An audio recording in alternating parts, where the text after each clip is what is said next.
Assalamu alaikum. Qanday ahvolingizz? Yaxshi, o'zingiz beyoqsiz. Yaxshi. Sharq Turkiston Ipak yo'li bozori nima qurilgan?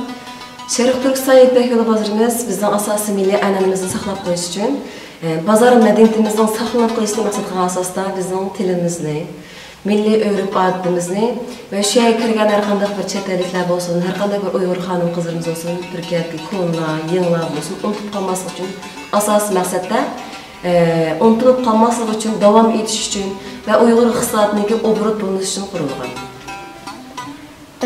Jamiyatga qo'shgan tuhfasini Jamiyatimiz qo'shgan tuhfasini aytim kam bo'ldi, zo'r bo'ldi, Alloh xolisa.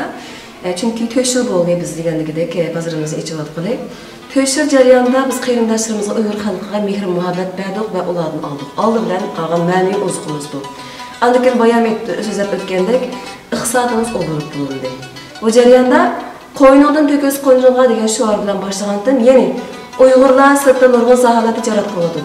Bu yerda men bozorimiz asosan ayollar bilan tashkillangan. Ayol qarindoshlarimiz sirtda ishlayolmaydi. Bolalar bor, chunki ularning ko'pinchisi yo'ldoshlari vatan qolib qolgan, g'ayri mushakab ajrashib ketgan, to'p qolgan yo'ldoshlari vafot etib ketgan qarindoshlarimizniki ma'lum zat bayajini beqish uchun sirtda imkoniyat yo'q. Ularga imkoniyat yaratib berdi. Shu yerga kelganda vatanga borgan vaqtda vatandagi bozorlarimizda qanday ko'rinish kelgan bo'lsa, shu ko'rinishni hozirlash uchun kirishdik va shu ko'rinishlarning ozg'in bir qismini bo'lsin hozirlab berdik.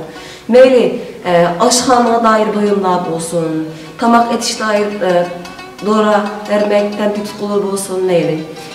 Shular narsalar tepildi bozorimizda. Kiyim-kechak deymiz, milliy kiyim-kechaklarimiz deymiz, yog'liqlarimiz deymiz masalan. Ondan keyin ustun qavatlarimiz olsun, uy bezaydigan do'stxonlarimiz, ekandazlarimiz, u ekandazlarimizning boyam faoliyatimizda degandagidek mushadagi hadlarimiz, vatandan chiqqan shu tavarik hadlarimiz, cho'nglarimiz tikib bozorga solgan.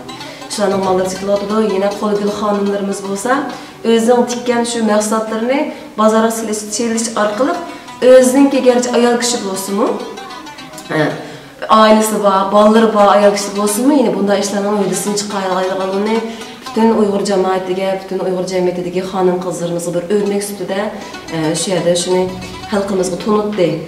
O'ziga texmi boshqalarga texmi g'ayrat, ilhom baxsh etdi. O'zining kichik bo'lsin igiligini tikildi. Biz andan keyin Yevropadan kelayotgan qarindoshlarimiz bor, O'rta Osiyodan kelayotgan qarindoshlarimiz bor. Bütün shu chet eldagi, muhojiratdagi bütün Uyg'ur qarindoshlarimiz uchun bir asosiy bazot berdik desakmi bo'ladi. Biz bu yerga yig'ilib qarindoshlarimiz bir-birini xuddi ota-onasiga, ya'ni onasiga o'xshatgandek ko'rib g'ayri yig'lab ketadi. G'ayri sonsiga o'xshatadi. G'ayri qarindoshlarim deb Uyg'urcha gapni bu yerda har yurtning yashivisi bilan anlab paranglashib olgandan xo'shib ketadi. O'tirib paranglashib, mo'nglashib ketadi. Hattoki g'ayri onlarimiz bor. Atdigancha kes o'g'il bizlar tam taqab bozor anadan chiqib ketadi. Demek birinci biz mehr muhabbet verdik. İkincisi Uyg'ur iqtisodining obro't bo'lishi uchun asos yeni. Azg'ina bo'lsin bir yan tarafdan yordamchi bo'laylik deb qarayman. Anadaki mayli bolalarimiz hozir, bolalarimizni chiqish deb aytsam, biz vatanning bozorlarini ko'rib cho'ng bo'ldik. Vatanimizning madaniyatiga to'yinib cho'ng bo'ldik. Hech bo'lmasa, bolalarimizga bunday sharoit imkoniyat yor bermedi.